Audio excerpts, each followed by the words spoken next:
Hello जी, नमस्ते प्यारे विद्यार्थियों और प्यारे दोस्तों। आप सभी का स्वागत है me and my two class के अंतर्गत। और यहाँ पर हम आपको मोस्ट इम्पोर्टेंट क्वेश्चंस के सॉल्यूशन बताने, क्योंकि देखो आपको हमने इससे पहले भी कहा था कि आपके अब ज़्यादातर एमसीक्यू के अकॉर्डिंग क्वेश्चंस हैं वो क्लियर करने, क्योंकि सिलेबस ज़्यादा लंबा है। देन आप क्या करें, एमसीक्यू के अकॉर्डिंग क्वेश्चंस करेंगे तो सिलेबस भी पूरा हो जाएगा। और हमने आपके साइंस के लिए ये पूरी सीरीज शुरू करी है कि एक एक टॉपिक को एमसीक्यू के अकॉर्डिंग करवाएंगे, ताकि आपका टॉपिक भी क्लियर हो जाएगा और आने वाले प्रश्न भी तैयार हो जाएंगे। तो जुड़े रहिए और क्लास को जरूर शेयर कीजिए। तो देखिए, यहाँ पर हम आपके टॉपिक पर बढ़े हैं। तो आज अपना जो टॉपिक, दो टॉपिक है जिसमें से अभी हम बात करने वाले हैं अनुवांशिकी। तो देखिए, अनुवांशिकी शब्द किसने दिया, ये शब्द आप सबको बताएं। अनुवांशिकी जो शब्द है ना, ये किसने दिया, बैटसन ने दिया है, ठीक है।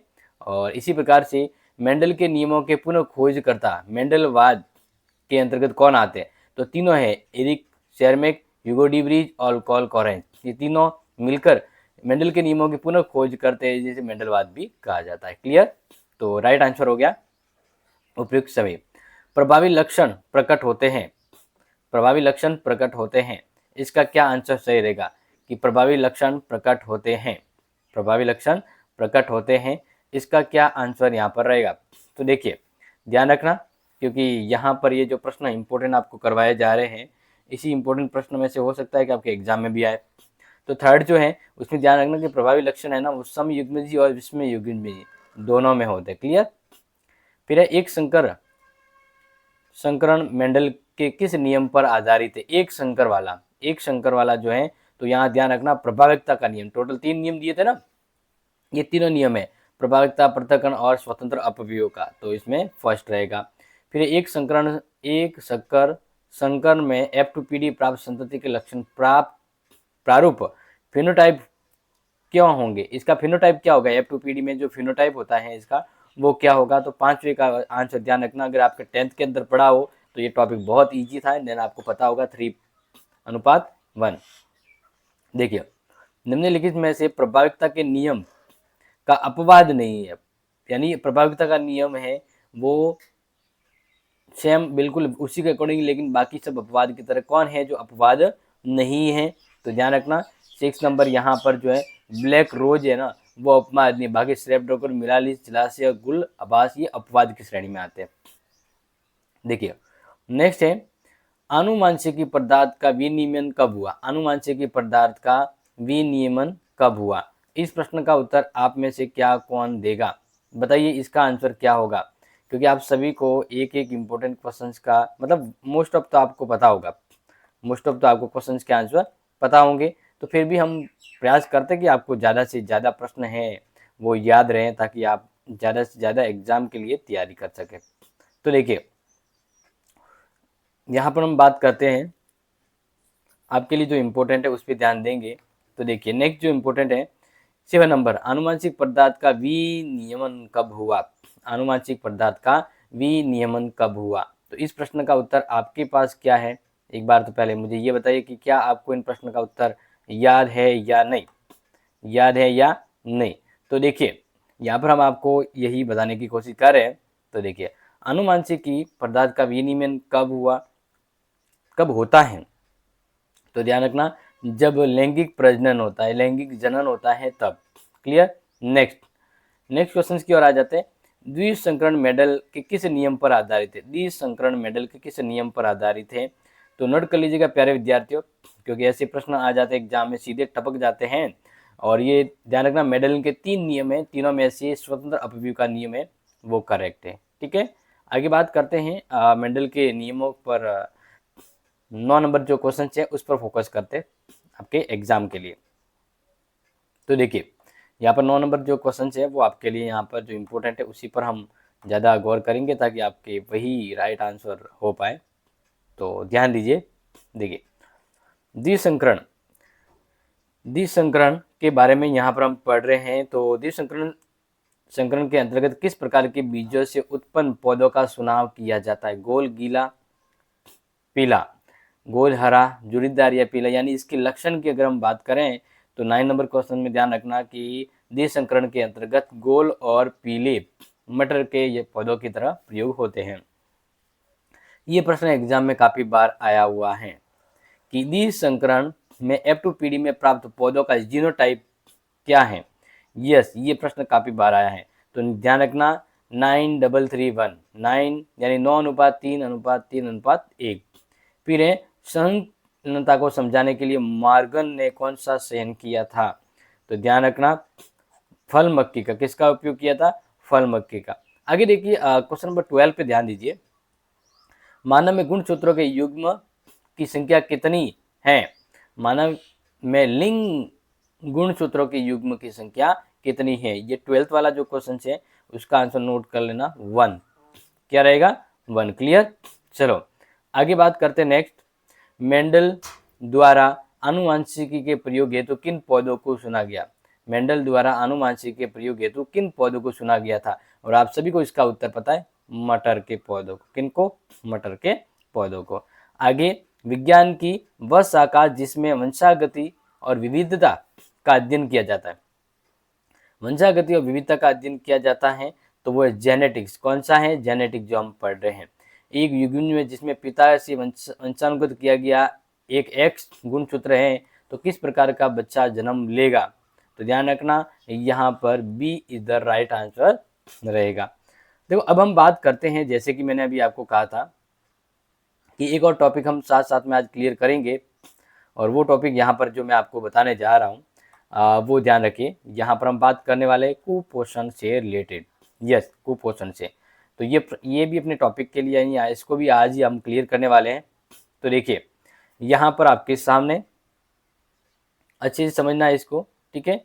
देखिए यहाँ पर हम कुपोषण तथा मानव स्वास्थ्य इससे संबंधित, क्योंकि ये टॉपिक है उससे संबंधित प्रश्न आते हैं, तो इसको हम यहाँ पर देखते हैं। तो निम्नलिखित में से पेंटोज शर्करा है, निम्नलिखित में से पेंटोज शर्करा है, तो ध्यान रखना ये दोनों ही होती है, राइबोज और जाइलोज दोनों ही पेंटोज शर्करा होती है, ध्यान रखिएगा। निम्नलिखित में से किस मोनोसैक्रोराइड को कोशिकीय ईंधन कहा जाता है? मोनोसैक्रोराइड को कोशिकीय ईंधन कहा जाता है, नोट कर लेना। दूसरे का जो सही आंसर यहाँ पर रहेगा ग्लूकोज, ठीक है ना। फिर असंतृप्त वसी अम्ल अधिक मात्रा में उपस्थित होता है तेल में, घी में, चर्बी में या मक्खन में? तो याद रखना इस क्वेश्चन का आंसर तेल होगा। क्या होगा? तेल में। निम्नलिखित में से कौन सा प्रोटीन रेशम के कोकून के निर्माण में सहायक होता है? रेशम के कोकून के निर्माण में सहायक होता है फाइब्रोइन। Fibroin important. फिर है हीमोग्लोबिन एक है सरल प्रोटीन, संयुग्मित प्रोटीन, व्युत्पन्न प्रोटीन या इनमें से कोई नहीं? तो ध्यान रखना संयुग्मित प्रोटीन होता है। फिर है मेरमस व क्वाशिकोर और कोर क्या है? ये एक पोषण से संबंधित रोग है और ये प्रश्न एग्जाम में आया हुआ है। जैसे बच्चे हैं या तो मेरमस के दे तो एकदम सड़े गले पतले हो जाते हैं, और क्वाशिकोर कहते हैं तो उसका पेट निकल के बाहर आ जाता है। आगे देखिए निम्नलिखित में से कौन सा इंसुलिन के नियमन में सहायक है, जिससे इंसुलिन है वो प्रवाह होता है लगातार? तो ध्यान रखना जिंक। किससे? जिंक। निम्नलिखित में से गुरु पोषक तत्व कौन सा है? गुरु पोषक तत्व, यस बिल्कुल। तो ध्यान रखना यहाँ पर जो है फास्फोरस, कैल्शियम और क्लोरीन, इन तीनों को गुरु पोषक तत्व कहा जाता है। यस। प्रोटीन का निर्माण करने वाला तत्व इनमें से कौन सा नहीं है जिससे प्रोटीन का निर्माण नहीं होता है? तो ध्यान रखना कार्बन, हाइड्रोजन, नाइट्रोजन जो होता है, लेकिन मैग्नीशियम है ना, इससे मैग्नीशियम इससे प्रोटीन का उत्पादन या निर्माण तत्व के तौर पे ये एक नहीं काउंट होता है। शरीर में सबसे अधिक मात्रा में पाई जाने वाली प्रोटीन कौन सी है? शरीर में सबसे ज़्यादा मात्रा में पाया जाने वाला प्रोटीन कौन सा है? तो नोट कर लेना कोलेजन प्रोटीन। कौन सा? Collagen protein. आपको नजर आ रहा है? कोलेजन प्रोटीन है, इसकी मात्रा सबसे अधिक होती है। यस, नोट आउट कर लिया। क्लियर। आगे बढ़े। चलो अब आगे बढ़ते हैं और नेक्स्ट इंपॉर्टेंट आपको इसी प्रकार से क्वेश्चन नंबर नेक्स्ट जो बता रहे हैं उस पर ध्यान दीजिएगा। देखिए